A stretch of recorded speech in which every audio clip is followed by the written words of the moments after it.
जग बदललं पण रोस्ट अजूनही सूरज, विष्णुप्रिया आणि अनुश्रीवरच होत आहेत। हम कोई मंदिर का घंटा है कि कोई भी आके बता जाता। वर्षभराने व्हिडिओ केला पण यांच्यावर रोस्ट होत होते, होत आहेत आणि होत राहतील। राम राम मंडळी, जाळ आणि धूर संघटल्स मध्ये तुम्हा सगळ्यांचं पुन्हा एकदा स्वागत आहे। क्रिएटिव्ह फील्ड मध्ये काम करायचं असेल तर टॅलेंट लागतं, म्हणूनच सूरजचा एक मूवी आलेला आहे। अनुश्री झी मराठीचा एक रियालिटी शो करतेय ज्यात तिने तिचं टॅलेंट अजून दाखवलेलं नाहीये।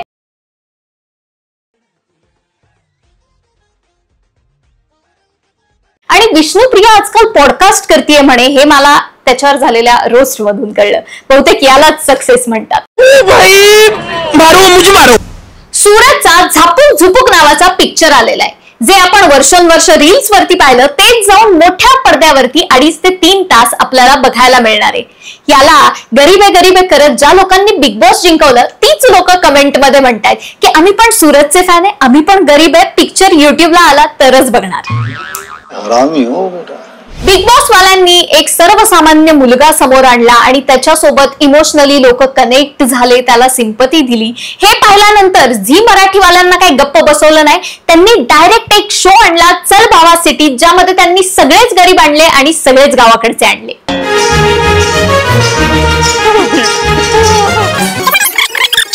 गरीब आणि गावाकडची मुलं तुम्ही आणताय हे खूप चांगलं आहे, पण त्यांना पुढे काम कोण तुमचा बाप देणार का?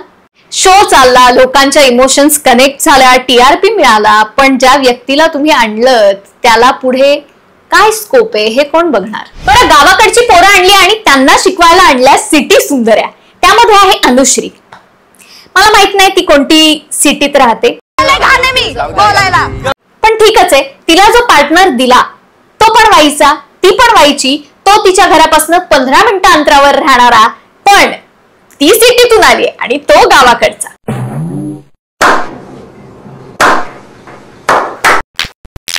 शोचं नाव आहे चल भावा city. The city they are talking about here must be LA, New York और पॅरिस, कारण या शो मधल्या अर्ध्या कंटेस्टंटना मराठी येतच नाही। Nice floors, amazing fountain. कोणाचं कपडे धुतलं नाहीये, मी स्वतःचं पण नाही धुते कधी। आपली सुंदर, सुशील, खेळणारी, सुशील नाही, हमको जिंदा मत छोड़ो सालो।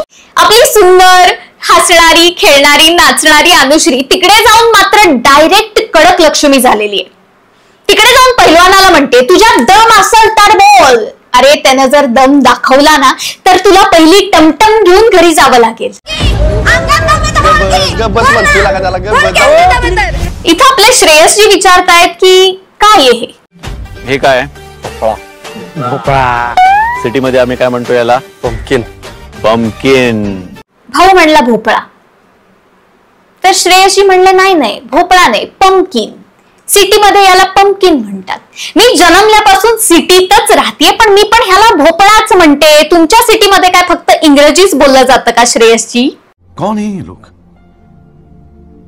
कहां से आते हैं? आता ही जी गुरली नाही ही काय म्हणते ते बघा। विजयच्या घरचा कोंबडा दिवसाला किती अंडी देतो? कडे कुत्रा आहे, कॅट आहे, तिला अजून जोक समजला नाही। विजयकडे कोंबडा नाही, विजय स्वतः जाता कोंबडी सारखा दिसतो। मॅडम, कोंबडा अंडी नाही देत। आणि ह्या गावरान ब्रोजला शिकवणार आहेत काय दगड? किती नाव आहे माझं, किती लोक ओळखतात मला आणि किती लोक प्रेम देतात। अनुश्री अगदी बरोबर म्हणतीये, तिला खूप लोक ओळखतात आणि खूप जण प्रेम सुद्धा देतात। या व्हिडिओच्या खालीच लोकांनी तिला प्रेम दिलंय, चला बघूया।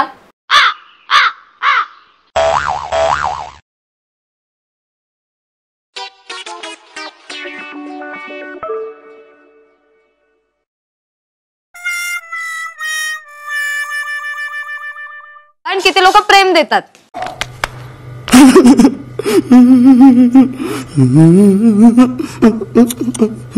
ऑनेस्टली मला माहित नाहीये अनुश्री स्वतःला काय समजते, पण ती या शो मध्ये आल्यापासून प्रत्येकाची अक्कल आणि लायकी काढतीये। मला बोलू दे, मी ह्याला बोलले की ऐक ना तुझी लायकी नाहीये, एवढे चांगले कपडे घातले तरी छपरी दिसतेस।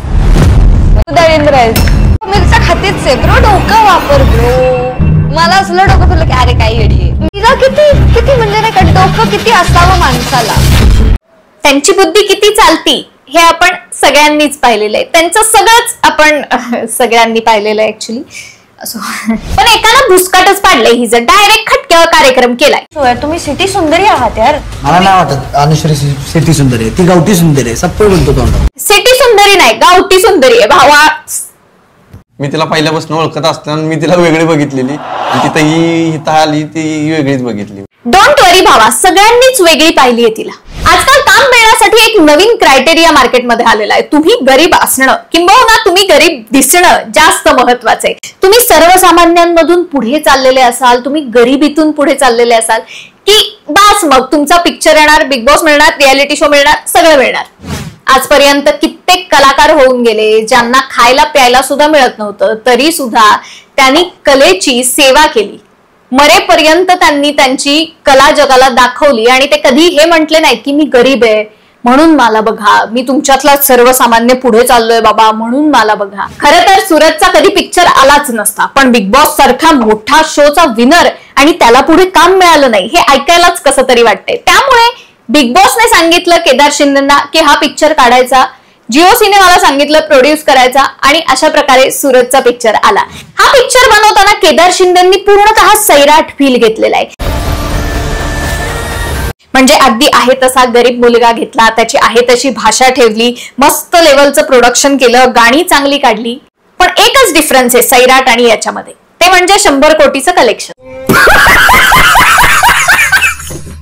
शेवटी आपल्याला एकच कळतं, काम कोणतं पण असू दे, ते मिळवण्याचा क्रायटेरिया एकच असला पाहिजे, तो म्हणजे टॅलेंट.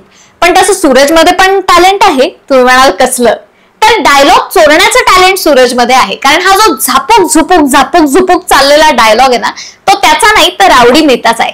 जाऊन त्याचा पण व्हिडिओ बघा. बाकी हा व्हिडिओ आवडला असेल तर लाईक करा, शेअर करा, कॉमेंट करायला विसरू नका, कारण की हा व्हिडिओ फुकट आहे आणि फुकट ते पौष्टिक. येऊ का?